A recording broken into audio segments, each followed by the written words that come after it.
Hi there, Cosmic Family. My name is Jahlia in this incarnation. I am here today to talk about the energies of this next week from today, October 27th, until November 3rd. So it is a week full of energy of Scorpio and Pluto. Um, and the most important event is the new moon in Scorpio and the opposition between Mars in Cancer and Pluto in Capricorn. So we are going through a week full of processes of transformation, deaths, endings, culminations, and as humans in the society, the society could have this tendency to perceive death as something dark or negative many times. And death is actually the process that enables for us to be connected with life. And for example, when a person is experimenting physical suffering, death is the moment of liberation. And actually, it is only a transformation because the soul continues its journey.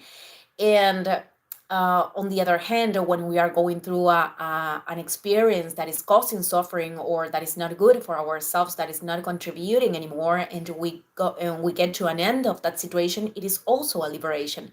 What happens that many times the liberation, it is not produced in the ways that the ego wants, that usually respond to something changing on the outside in the way that we desire, and so things can work out in that direction.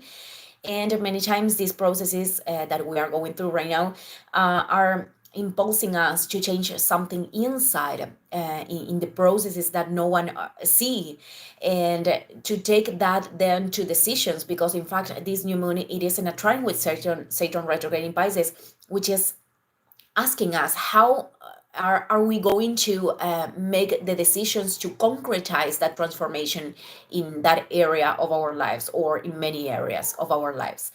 So it is also important to take in account that humans are full of paradoxes. And many times we can understand that there is a situation that is not good for us anymore, and that we have to leave that situation behind and still feeling the grief and the pain of,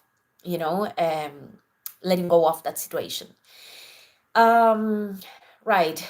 What I am going to describe for this week are all the transits that I mentioned in the video of the new moon in Scorpio. They are part of that configuration, but I'm going to talk about the moments of perfection.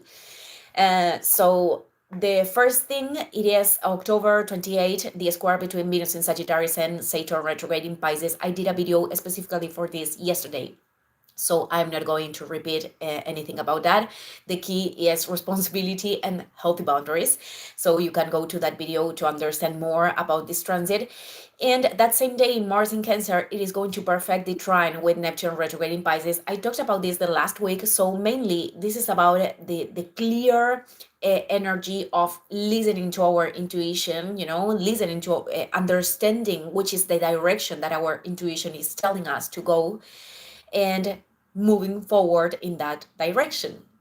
It is also a transit that can enable this surrendering, to the process, not surrendering as a passive state of not doing anything, but surrendering to the things that we cannot control, letting go of that and putting the energy in the things that we do have the power to do something.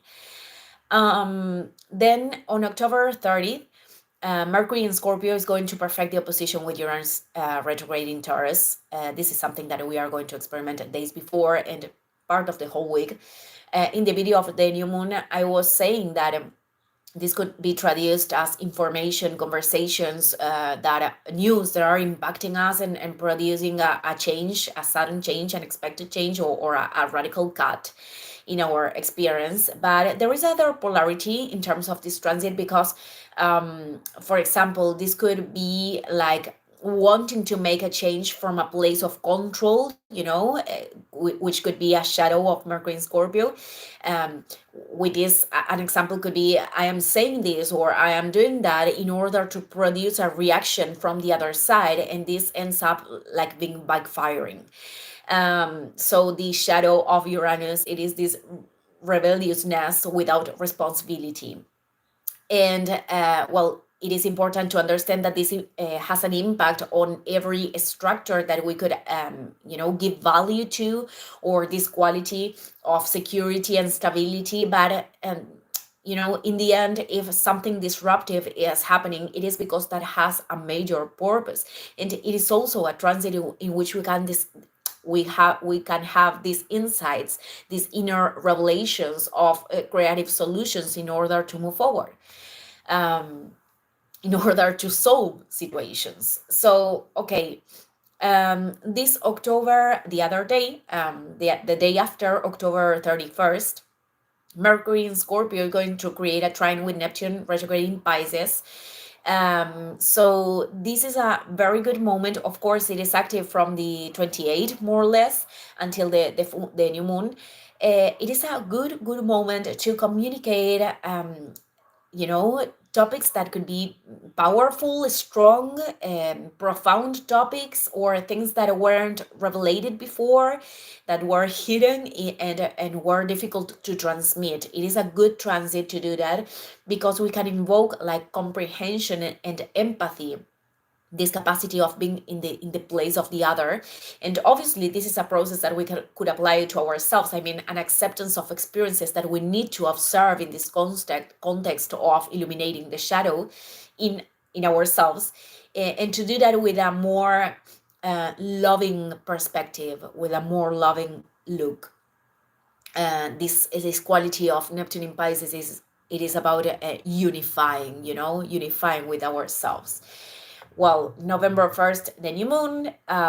November 2nd, Mars in Cancer perfects trine with Mercury in Scorpio. And this is about, again, listening to our intuition and putting the focus in that thing that we want to be transformed, so we can impulse ourselves to move, to take action into something.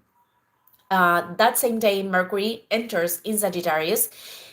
So it goes out from the depths, after the rebirth of being in the passage of Scorpio, to look at the horizon with confidence, with optimism, with confidence of the senses, the higher purposes of the experiences that we are going through at the present moment. And we will talk later, because Mercury will be retrograde in this sign for the last time of this 2025, from November 25th. On November 3rd, we finally have the opposition, the perfection of the opposition of Mars in Cancer and Pluto in Capricorn, the first of three, but the only one that is going to be given in these signs. So the day after, Mars is going to move to Leo, but I leave that for another video. And well, I talked a lot about this, the last videos of the last week, the last days.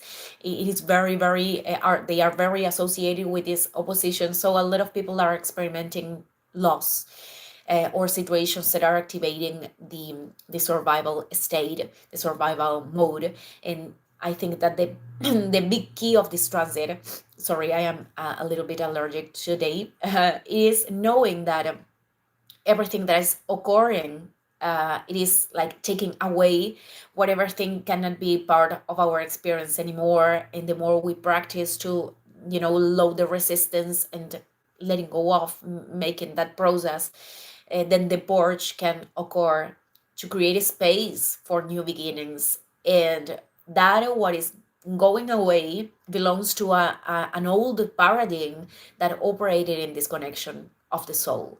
So that is the most important thing. We have the capacity right now to starting to build things from a new space.